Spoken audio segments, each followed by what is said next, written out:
How sweet is Citricos? Princess of Bear here today. We're at Disney's Grand Floridian Hotel because apparently it looks kind of grand. There's a new menu update at Citricos. Yes, the house that Mary Poppins built has called us back with a new menu, and it's your number one choice of foodie infotainment. We're here to try all the food, so you don't have to. Remember, she's vegan. I'm not. I have no bag of holding or chimney to climb down. It's time to foodie and chill.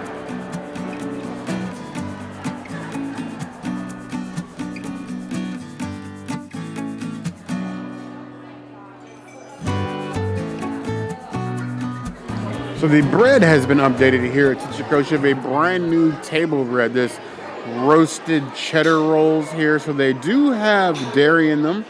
None for the princess, but they do also include this nice themed butter, a guava butter with Thai basil and salt on top. So very unique. We'll give that a little dab there. Take a nice bear-sized bite. Reeks of cheddar. Like almost like, what's the Brazilian cheese bread? Like that level of cheese you smell from it. So I would say it's a half a step less cheesy than like a Brazilian cheese bread, but it still keeps that like that roasted cheese flavor on top. And it sort of like hangs over it like a poncho. You have a nice warm fresh baked bread. The guava butter with the basil is excellent, and it just sort of comes alive with the salt. That is some very good bread. That one's going to stick with me for quite some time. I would give that 4.75 out of 5 claws. It's a little, almost a little dry, but like with the cheddar, it just sort of works.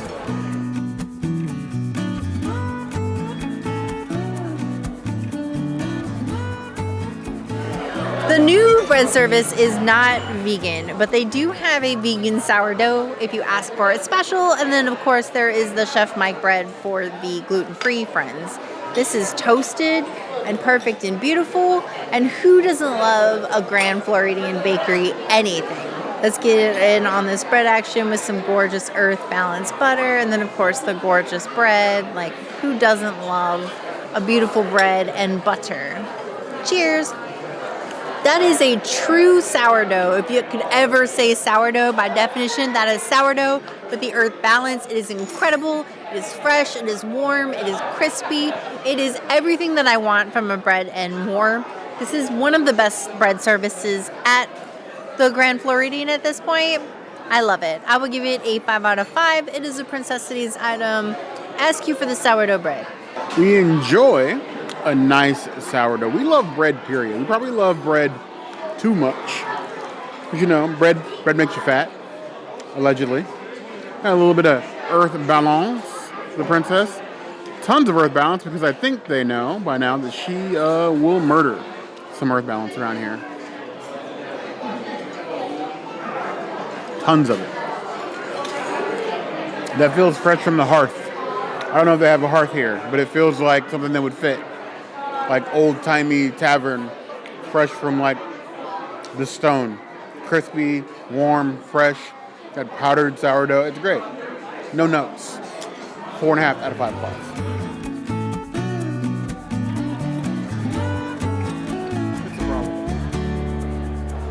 So one of our favorite chefs from California Grill, Chef Danny, is now over here at Citricos. And he was gracious enough to create us a beautiful amuse-bouche. You always have to amuse your bouche when you start. And this is giving me vibes of a dish that we had actually at Victoria & Albert's. It was a tomato, and they put like the aged balsamic around it. So I just want to get everything soaked in with the pomegranate, the citrus and everything, the pear, the Meyer lemon, the balsamic. An amuse-bouche should be a bite, so let's go in. Wow, that was a food journey. I got salty, sweet, tangy, citrusy, earthy, and then earthy, and then earthy, and then earthy. It was very earthy, very beety. But I love the balsamic. I love the pomegranates. The Meyer lemon is amazing. The citrus throughout is delicious. It does take me back to Victoria & Albert's, and I cannot complain because that's like an amazing dining experience. Amuse-bouche is a 4.75 out of 5 amuse-bouches. My amuse has been bouched in an amazing way. Now remember that amuse-bouches are never guaranteed at any restaurant. It's more like the kitchen stretching its legs, its creativity, trying out new flavors and things that they have in the back and combinations. But this looks beautiful. You have this green onion gel in here along with some aged balsamic with this pickled striped beet base, some more beets, pomegranate, Meyer lemon, and pear. It looks like a little like lifeboat of earthy garden deliciousness. Just makes me want to go all in. I promise, I still have table manners. I will not lick the plate, even though I kind of want to. That literally comes alive in my mouth. If my taste buds were taking a nap, they are definitely now awake, which is the entire purpose of an amuse-bouche. It prepares you for the meal ahead.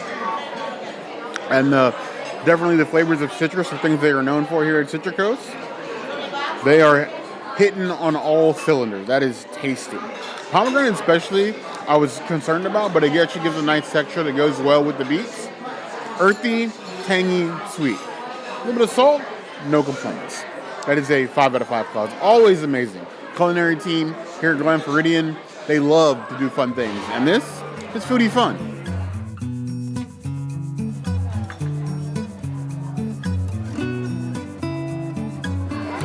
This wonderful, colorful looking soup is the Celery Sunchoke Bisque. You have pickled pears with some sunchoke chips with this celery root and sunchoke based soup. And it looks absolutely gorgeous. You have these different color gradients in here. It looks nice and thick, pickled pears, and the sunchoke chips in here. It's going for the sun in a bowl. Something to be said about Citricos is they love to play with their seasonal vegetables and sort of like melding things together that you wouldn't normally expect. The celery root, which we just recently discovered ourselves like last Thanksgiving on how well you can like mix that into other things. As a soup base, never would have thought about that. But that's a very earthy flavor. And then you're adding in the pickled pears on top, with a little bit of tart and sweetness. And sunchoke chips as well, giving a little acidity to it. It makes for a great soup that like makes you feel very garden fresh, if you will. I give that 4.5 out of 5 claws. That is one that will delight your taste buds. Just sit back and enjoy the soup-based whimsy.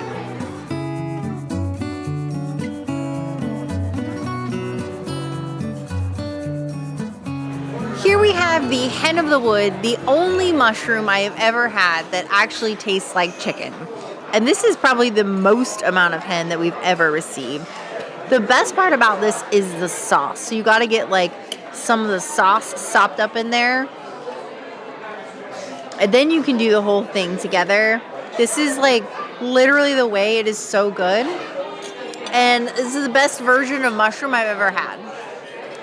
We've had this dish at least 5 or 6 times, and every single time it tastes like chicken. Mushroom wet, I don't even detect it. It just tastes like a beautiful, crispy fried chicken, and I cannot complain. It is gorgeous. It is my favorite. It is a 5 out of 5. It is a Princessity's item. I'm going to inhale this. It's going to be hard to share. This hen of the woods is one of the most unique uses for mushrooms we've ever seen across Walt Disney World property. Every time we've gotten it, we've been in love with it, and it's basically like a deconstructed chicken sandwich. The texture of the hen of the woods, especially with the frying it, is a very meaty texture, and then you even have pickles here on the side and a sauce that gives you that flavor of like a Popeye's chicken sandwich, but like elevated Grand Floridian style.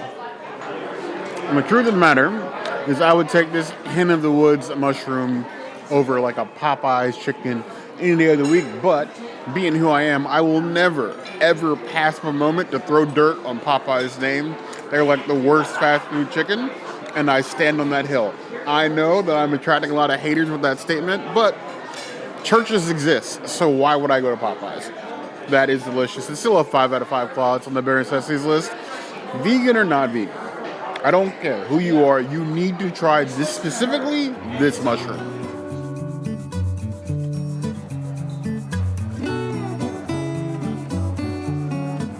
It comes to the point when you're visiting these restaurants as much as we are, especially when like you're not going through a full menu change, you get to the point where I just run out of appetizers to try. I've had the hamachi here, I've had the the Gulf shrimp. I've had the soup, obviously. I've had the Citricos salad.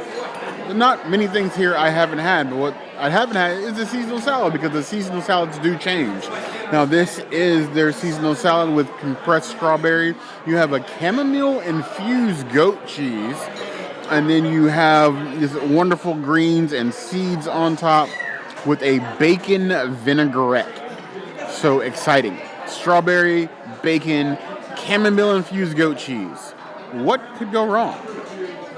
I'm more concerned with what could go right. Excellent. Excellent salad. Compressed strawberries are wonderful. I love strawberries. It's one of my favorite fruits.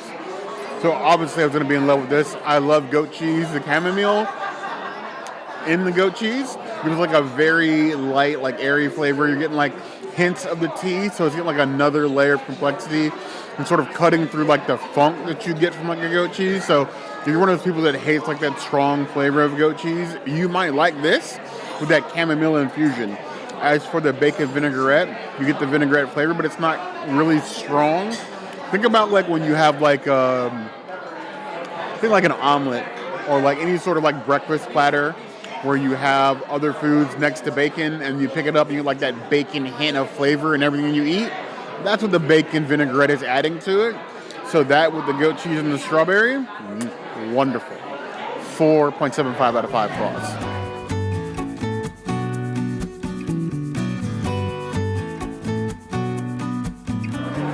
Intermezzo palate cleanser with a beautiful sorbet and a coconut cream and an apple crumble. Let's get into it. Cheers to some beautifulness. My palate feels cleansed. Everything is light and bright and beautiful and gorgeous. This is a 5 out of 5. It is a Princess item. Come to Citricos and have your palate cleansed in all the right ways.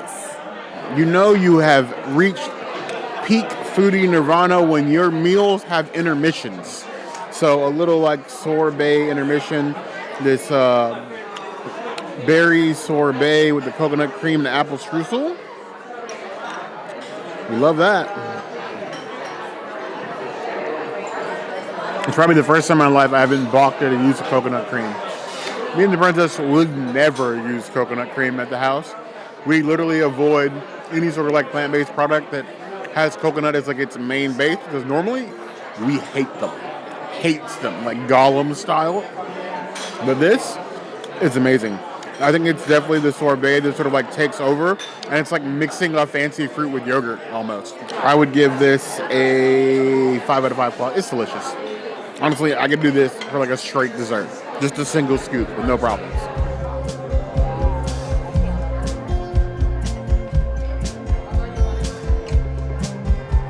So the last time that we had the ancient grain stew, it was actually just called the ancient grains. They dropped the stew from the dish so that it's more interpreted stew, I think, and that's more appropriate because we want truth in advertising. Now it looks like they put a cabbage on top with a few little like sauce accoutrements, and then some root vegetables and a sauce. Now what they do is they literally make a stew broth and then they boil it down into making this stew bar. And if I could actually get everything together, life would be fabulous. There we go. Cheers. Somehow, this tastes a lot more bitter than it was before. I actually like this less than I did before. Every time I try this dish, it gets worse, and I like it less. I'm sorry. I'm sorry to the culinary team. I don't like it. It's a 1 out of 5 for me. I hate it.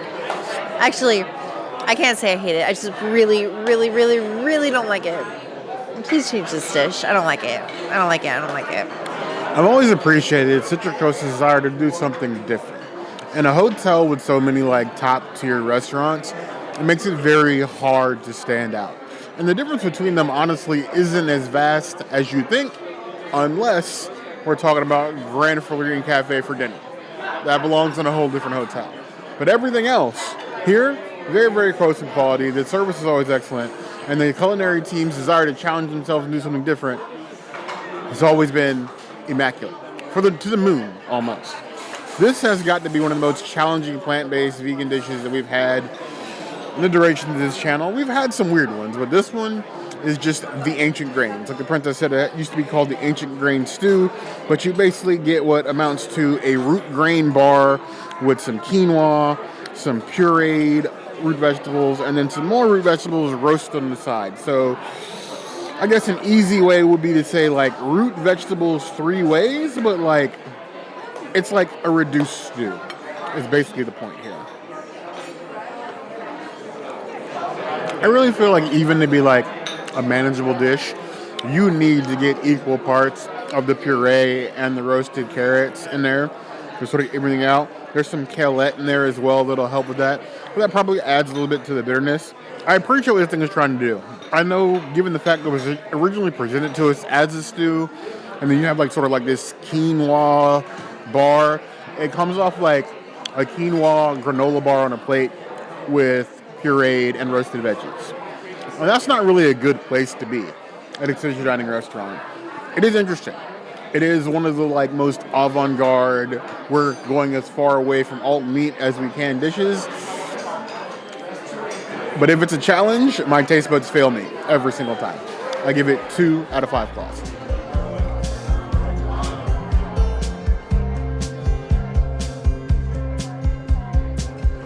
This fantastical hunk of meat on my plate is the grilled porcelette in al pastor marinade.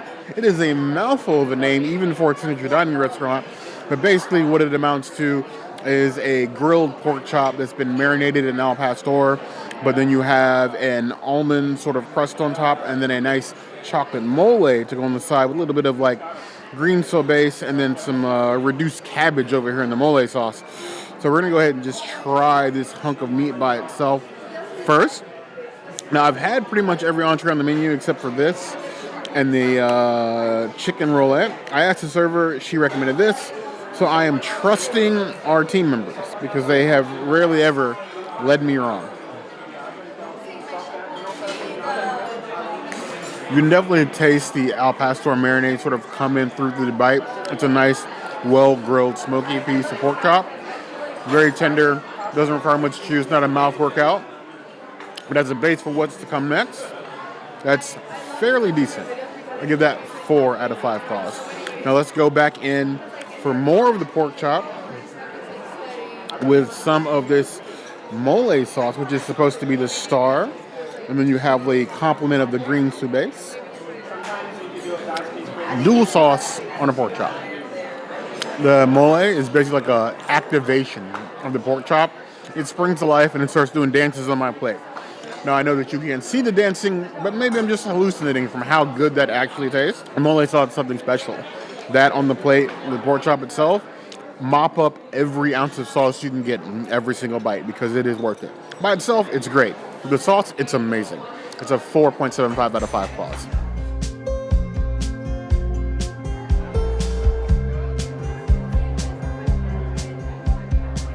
There have been a lot of cases where the sides here at Citricos are more exciting than the mains, and those do change quite regularly. Right now, we have the truffles and pasta. We have the house-made tagliatelle pasta with seasonal truffles. Then you have some pureed sunchoke here on the bottom, but then it's topped with a Parmesan foam.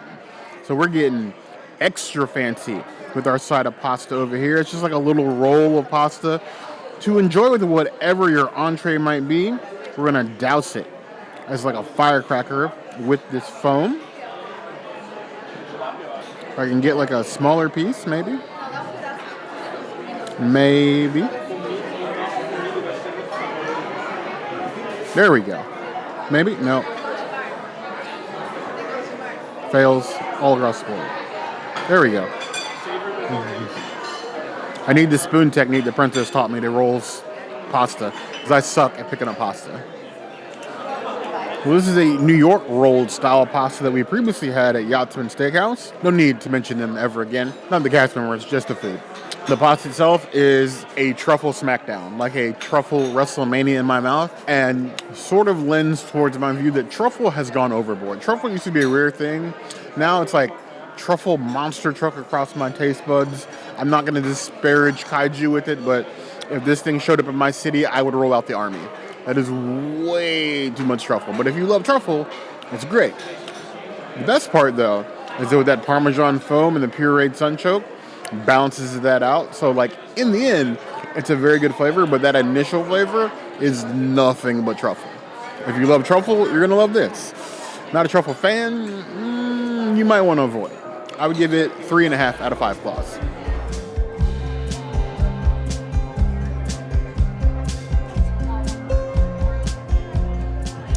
This is the smoked cauliflower in some of the same sauce that we got in the hen. And this has been here since Citricos reopened and turned into a Mary Poppins situation and less Mediterranean. So here we go.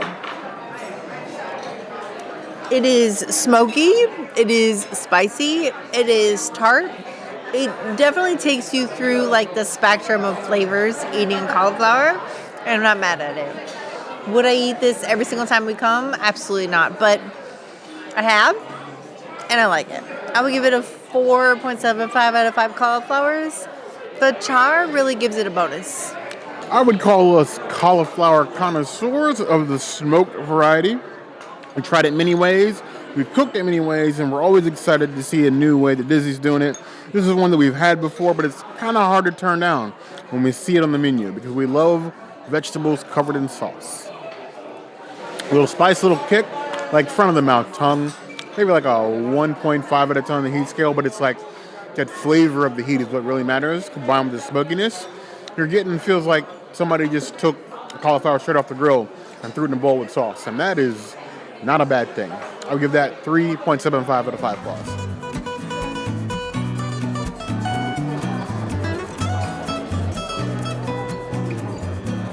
Every time we come to Citricos, which is actually more often than we film videos here because we frequently stop by the bar here because it's one of the best places to get mocktails on Walt Disney World property. Also, it's a nice walk-up bar to get a beverage when Enchanted Rose is packed, which, well, is often. The issue is that everything on the menu is good. So picking something is really not a matter of it's going to be bad. It's like, which flavor do I want more? And every single time I pause in the menu here, they almost always recommend the old-fashioned, the 1806, which I'm a sucker for because it's got Whistle Pig bourbon and then banana liqueur. So it's like a banana-flavored old-fashioned of me being an island boy, I will take every time. Have a little garnish with star anise in there. And the fabulous glasses as always.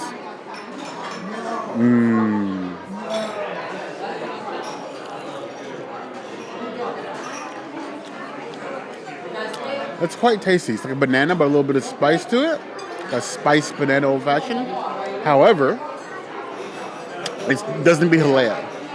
Haleo has still got one of like the best old-fashions on property. And then Topolino's. Also very good. There's a lot of good old-fashions on property. Maybe we should do like an old-fashioned video one day. I don't think I'd survive that. Either way, this is delicious. 4.25 out of 5 claws.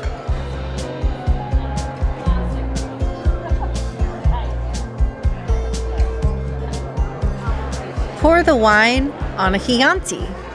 Cheers.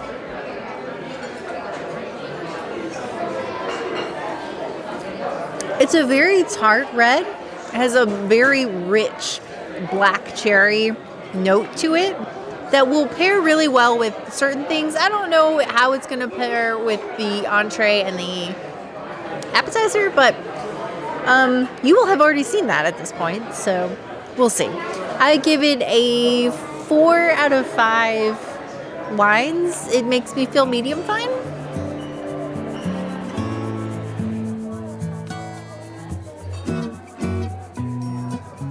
First off, I want to say mad props to Chef Danny. We love you. We're glad that you're here. And then also Chef Danny's wife, is a Grand Floridian bakery chef, and like we cannot love our Grand Floridian bakery chefs more. Like we just can't. Like, so Chef Danny, we love you, but like your wife is like 10 times better than you simply because she works at the bakery. So take that. Sorry. Anyway, Chef Danny actually made us a second version of this because he wanted to make his wife proud, and we are here for that. Now this is a mango beautiful dish. We got some pear forward. We have a beautiful butterfly, and unfortunately Bear cannot enjoy because it is covered in the mango and he is allergic. But look at how gorgeous she is. I want to give Chef Danny props, but I can't because it's all about his wife in this moment and this bite. And what is a man if not having an amazing woman behind him?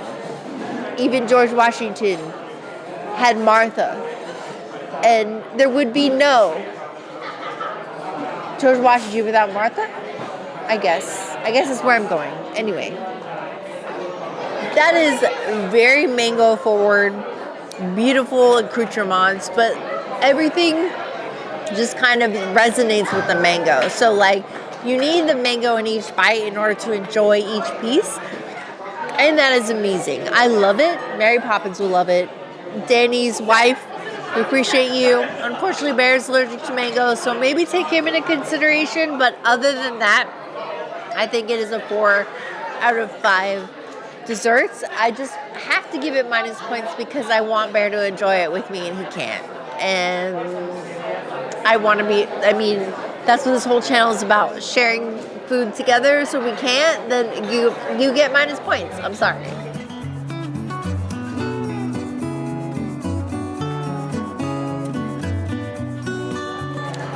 As a bear, I am limited. The foodie gods thought it would be unfair for me to be able to eat everything, so there were things that are going to be like, you can't have all the most delicious stuff in the world. So I can't have mango, which sucks because I see how much people enjoy mango, all the mango desserts, mango margaritas. I can partake of none of that. And then, to strap me with another handicap, they were like, you know what? Mango's not enough. You also can't have most milk products. Because I would say mild to severe lactose intolerant. I can have some things, but most dairy things are out of the ballpark, but within reason. Sometimes I'm willing to risk it for the biscuit.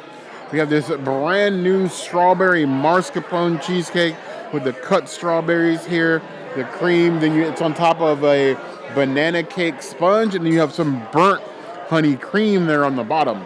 It's literally in the shape of a flower. This looks like something that would pop straight out of like the animated sections of the original Mary Poppins. This is a beautiful looking dessert. But all beautiful things must come to an end. Come take a little of the cheesecake. A tiny bit of the sponge. Tiniest bit of cheesecake. Tiny bit of sponge. Some burnt.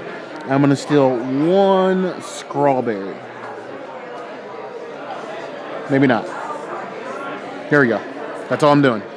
That's all I'm daring to do. It's times like this, I wish I was one of those food reviewers that had something to throw as like a prop, because I would throw something. The worst part about being lactose intolerant is that I haven't always been lactose intolerant, so I remember how good things like cream cheese and cheesecake can be.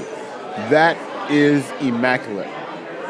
It's a nice puff cream cheese, and that banana sponge cake, even just the little crumbs that I got, is amazing. The real treat is that burnt honey with everything mixed in.